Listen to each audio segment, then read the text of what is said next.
наоѓаме во центарот на Скопје, овде посети мене ID Team салонот за убавина, имаме дојава дека овдека се прави една наша голема звезда. Ќе видиме која. Здраво, живо, како сте? Дојдовте, добро, вие како сте? Гледате ексклузив? Нормално. Па супер. Hello! Што правите? Како сте? Поздравиме. Да.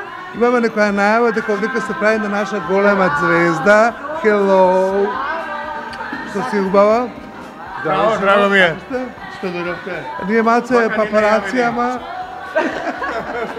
Значи, секогаш само шокови со тебе се сакам. Вера, здраво, добро дојде во ексклузив. Здраво, добро ве И најдов. јас те најдов едно предновогодишна атмосфера. Гледам си променила имидж и јас сум во шок, пријатен шок. И јас сум во шок што вака сега се среќавам, меѓутоа, да, ете, ID Team Hair Bar ме наговори, успеа да ме наговорат, да, ете, и јас Ти беше конечно- цел живот Да. црна. Црна, точно, и ете сега они има свој замисла да во нивниот салон, за нивниот да имат една реклама, едно видео, и таа трансформација баш да биде една црна убава жена, која што ќе стана плава убава жена. Со коса. Да. Имаше Каролина Гучева една песна, сигурно ја знаеш, идеше текстот у новиот албум е жената кога е разочарана ја бојадисува косата и бега. Не, мојот случај воопшто не е тако. Јас не бев воопшто ни во ништо разочарана, нити имам зашто да се разочарувам. Имам две прекрасни нели деца и животот е пред мене и јас сум супер среќна во се, така да промената беше баш поради професионален ангажман, а беше и личен потик, бидејќи до сега никош не сум направила со косата нели некоја трансформација.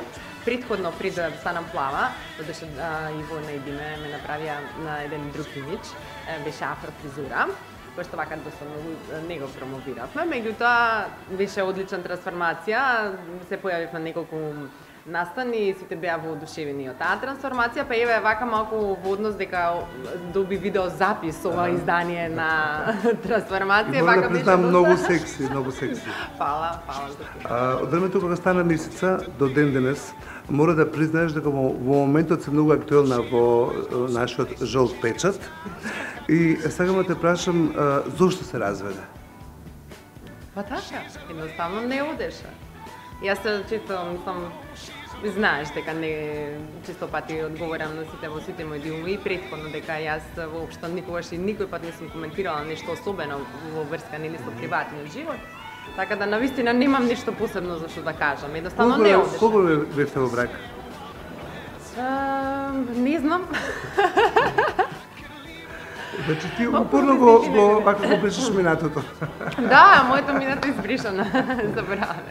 Заборавено, колку време во брак? 10, 12 Да, од прилика така нешто, да. 2009. 2009. Денес се контактирате? Како? Денес се контактирате? Да, во врска со децата, да. Само толку? Да. Дали си зоо? Да. Зошто? Толкова жена. Па ќе се во свое време, ќе се дојде се во свое време. Не сме тоа да откриеме, нели? Да, добро, вие ќе Вера, пробате. професионално, кога стана месеца, денеска, девојките, како ги гледаш, со кој очи? Што мислиш, дали беше се променило? Во кој контекст мислиш да? Во текста, знаеш, ти кога беше актуелна во тоа време, зборам пред колку години? Пред 22. Пред 5. Имаше некој критериум за месеца, имаше некој критериум за како треба да изгледа една убава месеца. А денеска, буквално, кој сака може да добие титула, круна на глава, за тоа те кажам. Да. Види, јас практично многу и не ги следам сега баш тие, не ги следам лично, нели? Меѓутоа, во однос на тоа што сакаш да направам некоја операција, па да, навистина, значи мислот кај нас малку во јавноста не има баш јасна, да, јасна слика. Да. Сепак мис мора да поседува не само да речеме надворешна убавина, малку мора да и однатре да е изградена и треба да може во однос на да биде и фотомодел и манекен. Значи така малку е покомплексно. Фала ти многу што беше дел од ексклузив. Јас се надам дека 2019 ти донесам многу среќа, ќе се видиме ние пак. Да. Ама еве да наздравиме со мислам дека ова е шампање. Да. мислам. Да наздравиме, се Да. најдобро. И на вас, Cheers. и на вашите гледачи се најдобро во 2019. Cheers.